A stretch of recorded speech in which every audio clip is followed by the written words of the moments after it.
Hey, True Believers, Englentine here with a new show I thought of. Read This, Not That. Kind of like those diet books where, hey, you should buy this, not that. Okay, so anyway, whenever Marvel or DC comes out with a similar book, like in this case, two Hulks are fighting plant creatures, I'm going to read them both, and with an open mind, review them and figure out which did it better. This one or that one. Easy peasy. Starting with Weapon H number 4. I like the cover. I like the fact that mostly it's Man-Thing just kind of engulfing Hulkverine or whatever his name is, Weapon H. I call him Hulkverine. I forget if that's the real name of him anyway. So it turns out he's being hunted by this corporation that wants to control him, and they're going around to people who were in his regiment. And in this case, this guy finds the oldest member. Guy draws a gun and he says, look, I know you killed a lot of people, but trust me, I'm a hell of a lot better at it, yada, yada. And he's going to hunt him down. And that's the basics. That's the whole setup. That's basically what Hulkverine has been, what Weapon H has been. All the while, his wife, Hulkverine's, is searching for him as well. Now, she doesn't have quite the resources that the corporation has, yet she's the one that ends up finding him first. Just saying. So I thought that was kind of weird.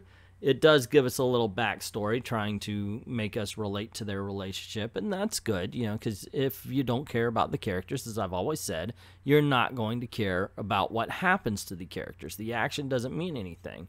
In this case, also, the corporation did find him and sent the Man-Thing after him.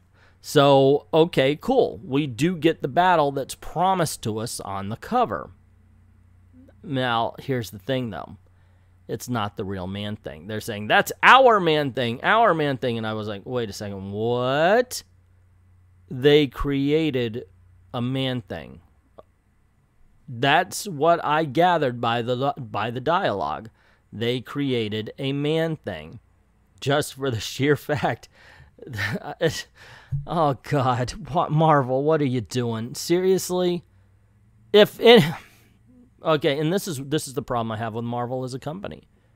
If anybody can create a Man-Thing, or they can clone their own Spider-Man, or anybody could put on the Captain America suit and be Captain America, and be looked upon with the same reverence, that means your characters are not special. Hell, we learned that in The Incredibles. If everyone is super, then nobody is. And that's what you're doing here once again. How's the battle? Actually, it's drawn and it's written pretty well. I mean, if you leave your brain at the door, you can have a good time with this. It is a stupid action book. And I will emphasize the stupid as far as that's concerned. I do like the fact that they played, oh, you know, he burns what he fears. Bullshit! If you can make him, you can do anything you want with him. No, we got to make him scared so his fear makes him burn.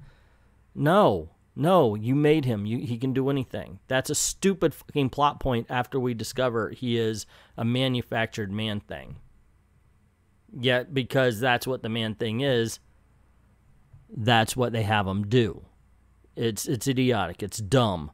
It is a dummy plot, meaning you have to be a dummy to believe it.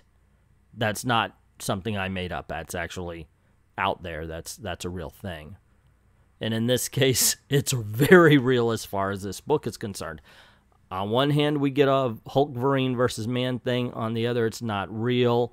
Yeah, they do follow the characters along, but not for long until it becomes straight up action. And once you learn that Man-Thing is fake, the action becomes fake. Damage number 6, on the other hand, has Swamp Thing. And not just Swamp Thing. This is the conclusion of the story that has Poison Ivy fighting Damage for Gorilla Grodd. Gorilla Grodd and Poison Ivy have teamed up. They're going to make a gorilla-friendly world by having Poison Ivy create jungles everywhere. That's the plot. I kid you not. And this is the last chapter of the story, so it does help if you've read the previous issues. And that's possibly the biggest thing going against damage here. Or the best. But we'll get to that. So this starts out with the action. You know, damage has an hour. He can be damaged for an hour, which, considering his strength, is quite some time to be damaged. Now, for some reason, though, it seems like they depowered him. In the first few issues, we watch him take out Wonder Woman, Superman, the whole thing. You know, we watch him just demolish the Suicide Squad. And here he's having trouble with some gorillas. Yeah, there are a lot of gorillas, but Superman is more powerful than a lot of gorillas, and yet damage had, you know, he's having trouble here. So the power levels are kind of iffy. Now, I understand when Gorilla Grodd steps up and he takes over his mind. Okay, that things are different then. I'm not talking about afterwards. As a matter of fact, I like the whole bit of dialogue where he's talking about how, wait a second, I know there's somebody in there. You know, he notices that there's two minds. It's kind of the firestorm thing. When he becomes damaged, Ethan's voice is still in there trying to direct him. So he says, well, this is what I'm going to do. I'm going to make Damage my soldier, and he's going to destroy everything in my name, and there's nothing you can do about it. And for some reason, this snaps Poison Ivy out of whatever she was in. So she's thinking, well, wait a second. No, that's not good. I'm not going to be a part of this. I'm not going to be a part of this. I'm not going to have you control me. And then, you know, she attacks Gorilla Grodd, and she takes care of Gorilla Grodd for damage. So Poison Ivy, who has been the enemy, kind of turns around and does what's right. And this is most of the book. So the whole Swamp Thing and Damage, there's no battle. Actually, Swamp Thing never meets Damage. He meets Ethan, which you could say, okay, well, same thing, but it's not. And it's been established as that. What is cool, though, is this explains Ivy's behavior in the Batman issues, because Swamp Thing does say, well, the Green is influencing her to be more aggressive because they don't like how Swamp Thing has been lenient on man for their transgressions to the Green.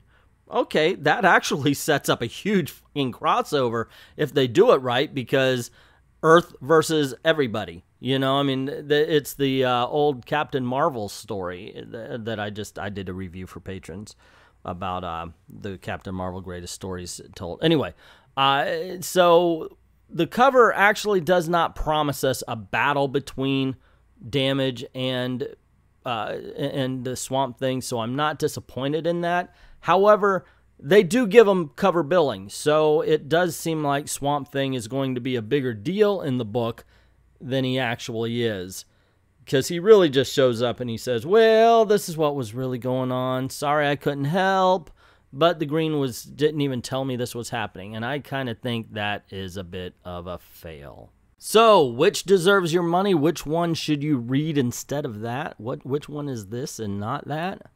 That is a hard question in this case. I really wish there was one I could say, yes, it was great, and no, that was not. Like last week, if I started with the Hawkman and Thor, would have been very easy. But this is a little more difficult because, well, neither one of them were all that great. Neither one of them were all that bad, but one promised what the cover said, and the other one was, it was okay. The meeting between Damage and Swamp Thing was okay, while the fight between Man-Thing and Hulkverine was there, but it was the fake. It was a fake Man-Thing. Excuse me, I wanted to say Swamp Thing. So both of them kind of lie to us a little bit, except once again, I have to say, Damage does not promise a fight. It just says, and now Swamp Thing. So whether or not you were expecting something big and horrible, it didn't lie to you. So there is at least that. And once again, average at best books. And I would say, of course, obviously, if you're a collector of either title, you're going to get that next issue if you love them. And if you've been following this Damage story, you're definitely going to want to buy the this particular issue because it's the climax of the story. But if I were to pick one over the other, and mind you, it would be by a very narrow margin, it would be Damage. Because at least we were not lied to. But that's just my opinion, true believers. What do you think? Have you read Damage and Hulkverine? If so, let me know what you feel. Or do you think, oh, you're just a DC shill when DC Comics win, and oh, you're just a Marvel shill when Marvel... I actually get those messages. I'm just making fun of them.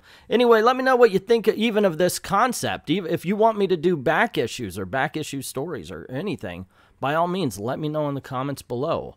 Also, if you like the video, you know the drill. Click like, share, subscribe, and hit that notification bell so you don't miss anything. Cool things happen around these parts. Now, this is the way we're trying to make a living, so if you don't mind helping out the channel, go on over to Patreon. Drop $1 in the till. Helps keep the lights on and helps keep making videos for you. I'd like to thank everybody who's already done that, and to everyone, all of the true believers, thank you very, very much for watching.